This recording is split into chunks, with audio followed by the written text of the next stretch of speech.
Coming up on today's Cowboys Report, there's a lot to unpack. The never-ending Micah Parsons saga continues to dominate headlines, and something tells me we're far from finished with it.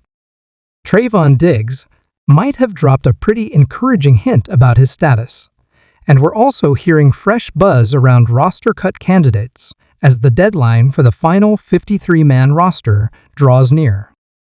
The Cowboys have some big calls to make, and all of it ties into how this team is going to look when the season officially kicks off. Before diving in, though, we're still running the Micah Parsons decision pool. If this drags on for another week or two, we're going to keep it rolling. Pick the date you think Micah either signs or gets traded. Head over to chatsports.com/Micah to see all the entries, and you can Venmo me $5 to enter. It's a 50/50 pot split, and eventually somebody's going to cash in, because one way or another, this situation has to end. Now, let's turn to the Parsons saga, which at this point feels like an ongoing soap opera. The drama continues between Micah's camp, his agent David Mulukita, the Cowboys front office, and Jerry Jones himself. Recently, Jerry did what Jerry does best: he talked a lot. But this wasn't a press push to announce a deal. It was a PR move to try and win back some of the fan base who has grown frustrated with the Jones family's handling of things. He sat down for in-depth chats with Michael Irvin and Stephen A. Smith, making it clear that his side of the story is basically, "It's not my fault." That's the same line Micah himself has been pushing. Both are trying to avoid being the one blamed, like parents in a messy divorce telling the kid they're not the problem. The big sticking point is Jerry's claim that he already had an agreement with Micah before the agent stepped in. Jerry says he and Parsons had a handshake understanding, and that Mulukita essentially told him to shove it when he tried to finalize things. The agent denies that happened in such blunt terms, but what seems true is that Mulukita insisted negotiations had to go through him, not directly with Micah. That's how the rules work now under the CBA. Jerry trying to sidestep the agent was never realistic, and frankly, it came off as delusional. Once Parsons brought his agent in, the Cowboys were always going to have to deal with him. Still, Jerry wanted to test whether he could slide a deal in first, and when that failed, egos clashed, and everything fell apart. Meanwhile, Parsons hasn't exactly helped calm things down. He scrubbed his Cowboys mentions from Twitter and Instagram, fired off cryptic tweets, posted TikTok edits, and even threw out some vague hand signs to fans in public. At one point, he even reclined oddly on a training table, sparking jokes that he's in his mop phase. None of it inspires confidence. But here's the bigger question for Cowboys Nation: who deserves more blame? Is it Micah, who's playing the cryptic card, or Jerry, who's trying to run around established rules and win a PR battle? MP for Micah Parsons, JJ for Jerry Jones, let me know where you stand. From my perspective, as a Cowboys fan, my priority is winning games. That's it. I don't care about who looks good in the media or who outsmarts who at the negotiation table. Parsons' agent is supposed to get him the best deal possible, and the Jones family is supposed to build a roster that can win.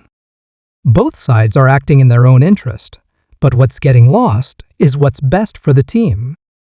Jerry's approach here wasn't just unrealistic, it bordered on breaking the rules. Trying to go behind the agent's back is like a cop talking to a suspect after they've asked for a lawyer. You can't do it. At this point, the Cowboys' tactics look more like PR cleanup than serious negotiations. If they were really trying to finalize a deal, they'd be at the table, not on ESPN interviews. The bottom line is this: time is running out. They've got a little over a week to figure this out.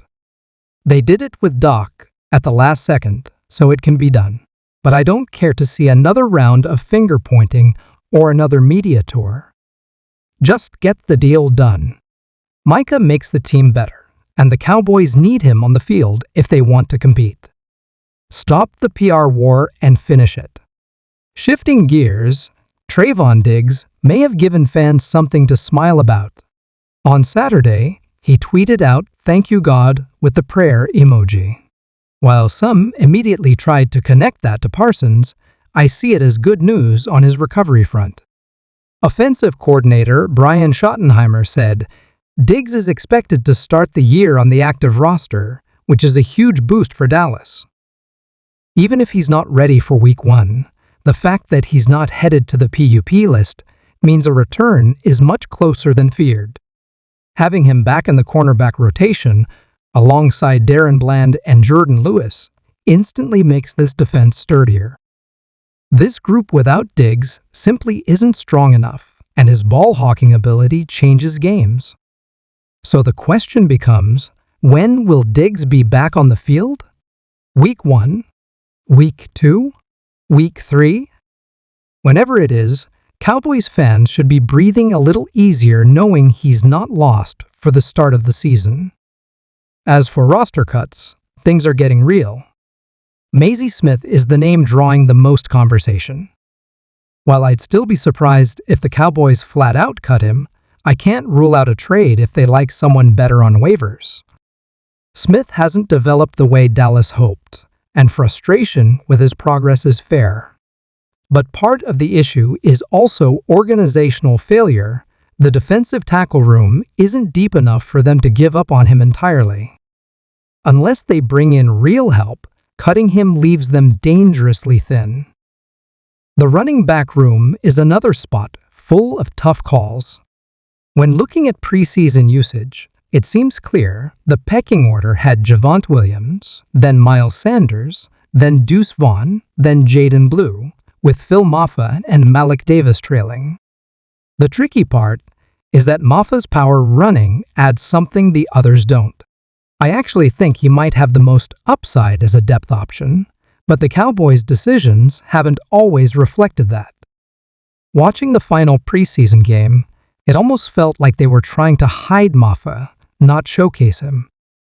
Whether that means they want to sneak him onto the practice squad or truly believe he can clear waivers is the real question. Then there's Tayon Holden, a fan favorite who's very likely to be cut. Drops and limited special teams value hurt his chances. He's clearly behind Lamb, Cooks, Tolbert, Turpin, and even some of the younger wideouts. But I do think he'll make it to the practice squad, and that's probably the best spot for him to keep developing. The next 48 hours are going to bring clarity and probably some surprises as the Cowboys trim the roster. Trades, waiver claims, and practice squad shuffling will all play a role. One thing certain, we'll cover it all.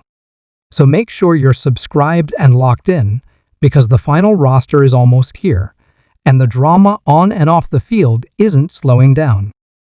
And don't think for a second that the noise is going to die down once the roster is finalized. If anything, it might get louder. The Cowboys are a magnet for attention, and the national media is circling this Micah Parsons situation like sharks. Every cryptic post, every Jerry interview, every minor update is going to get blown up. That constant spotlight adds pressure not only to the negotiations, but also to the locker room. The players may not say it outright, but you know they feel the tension. At the end of the day, this is a team trying to prepare for Week 1, while one of its brightest stars and its owner are locked in a battle of pride, perception, and dollars. What I keep coming back to is simple: this roster is built to win now. The defense is strong, the offense has playmakers, and the coaching staff finally has some continuity. But all of that momentum can get derailed if the front office keeps letting ego dictate decisions. Micah Parsons is not just another player, he's the engine of this defense. Trevon Diggs' return adds a spark, but Micah is the spark plug that makes the entire machine go. If the Cowboys are serious about chasing a championship this season, then this drama needs to end, The roster needs to be locked in, and the focus needs to shift where it belongs on winning football games, not winning PR battles. And as we sit here waiting for that resolution, it's hard not to think about what's really at stake for this franchise. Because this isn't just about a single contract dispute or one player's future. It's about setting the tone for what kind of team the Dallas Cowboys want to be moving forward. Are they going to be the team that prioritizes stability, rewards their best players, and pushes all in on winning now? Or are they going to let pride, ego, and outdated negotiating tactics hold them back from taking that next step toward a Super Bowl run? The answer to that question will ripple far beyond Micah Parsons. It will impact how other players view the Cowboys organization, how agents choose to negotiate with them in the future, and how fans ultimately judge the Jones family's commitment to winning at the highest level. And that's why every little update, whether it's Micah's cryptic tweet, Jerry's latest interview, or Diggs flashing a prayer emoji on social media, carries so much weight. Because in Dallas, every move feels bigger, every decision feels magnified, and the longer this saga drags out, the more it threatens to overshadow the fact that this team, right now, has the pieces to do something special if only they can get out of their own way.